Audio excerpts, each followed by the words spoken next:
Hello everyone, my name is Suraj and I'll be talking about the application of interface learning for model fusion. So Shadi has already given the brief overview of different areas in which interface learning paradigm can be applied. Also, he talked in detail for our results on the application of interface learning to the truncated domains. And now we will discuss some of the results that we have for the application of interface learning to model fusion. So the main motivation behind this work is like we know that there are different types of the numerical methods in computational science, such as finite difference method, finite element method, spectral methods, and all these methods can give you the solution with different level of accuracy, and each of this method requires some different amount of the computational resources. And we know that most of the systems in real life are multi-scale systems. For example, the turbulent flows. Now, the turbulent flows exhibit different spatial and temporal scales. And basically, if you want to resolve each and every scale, then you have to use high fidelity solvers like direct numerical simulations. But these solvers are computationally infeasible for high Reynolds number flow. So what we do is like we use some kind of the closure or approximation. So instead of using the high fidelity methods throughout the computational domain, we can basically use solvers of different levels of fidelity and different computational requirement in different domains based on the types of the feature that we want to resolve in each domain. And at each time step, we can exchange information between the two solvers, and in that way we can build kind of the fuse like can we can fuse two different models. So therefore the goal of this work is to employ different solvers in different regions of the computational domain and to make use of the computational resources in an effective manner. So I will explain the interface learning for model fusion using the finite difference model and the lattice Boltzmann method as an example. But this method can be also be applied to other types of the couple solver like finite difference method and finite volume, or finite volume and finite element type of thing. So we know that the finite difference method basically models the evolution of system by solving the variables like velocity, temperature, or density, exact like temperature.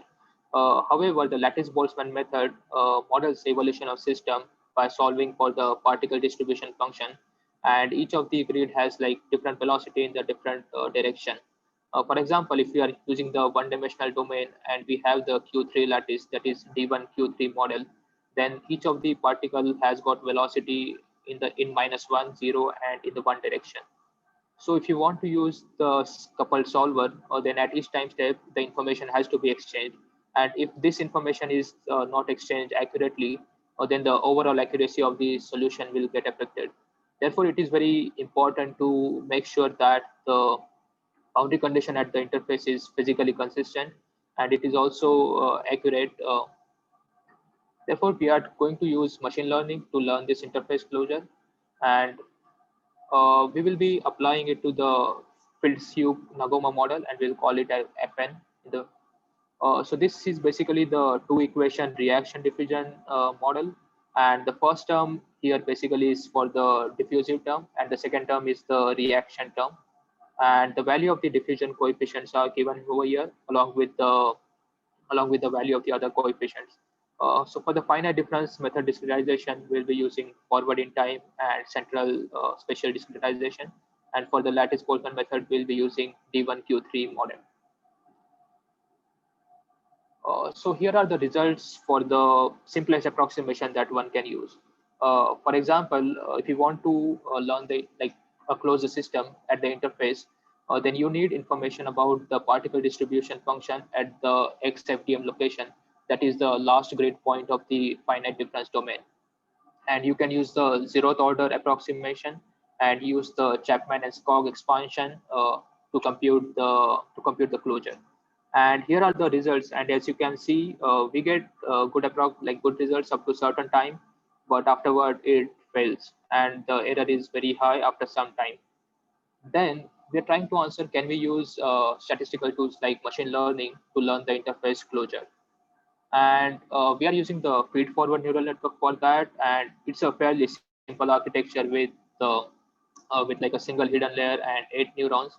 And the way we are training the neural network is by giving the information at the XFTM location, that is the last grid point of the finite difference domain, and also the particle distribution function corresponding to -1 velocity at the XLBM location, that is the first grid point of the LBM domain. And we try to learn this particle distribution function associated with the velocity, positive velocity, that is I equal to 1.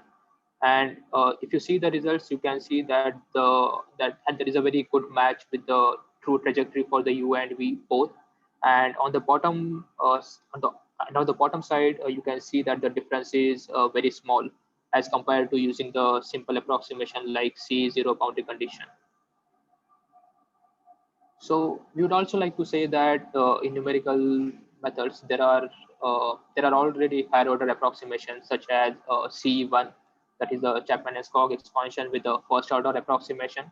And if you utilize this approximation, we actually get results that are much better than even the machine learning prediction. And this is not surprising because we know that this approximation is based on the physics as well as the analytical expansion. But for the complex geometries as well as many real life systems, we might not have an access to this analytical expansion, or in case the geometry is very complex, we cannot derive all these formulas. And we think like for this type of the system and the complex cases, the machine learning model will be useful. And I don't have the results here for the RMSE error, but like the RMSE with the C1 approximation was a little bit lower than for the machine learning model, but they were of the same order of magnitude.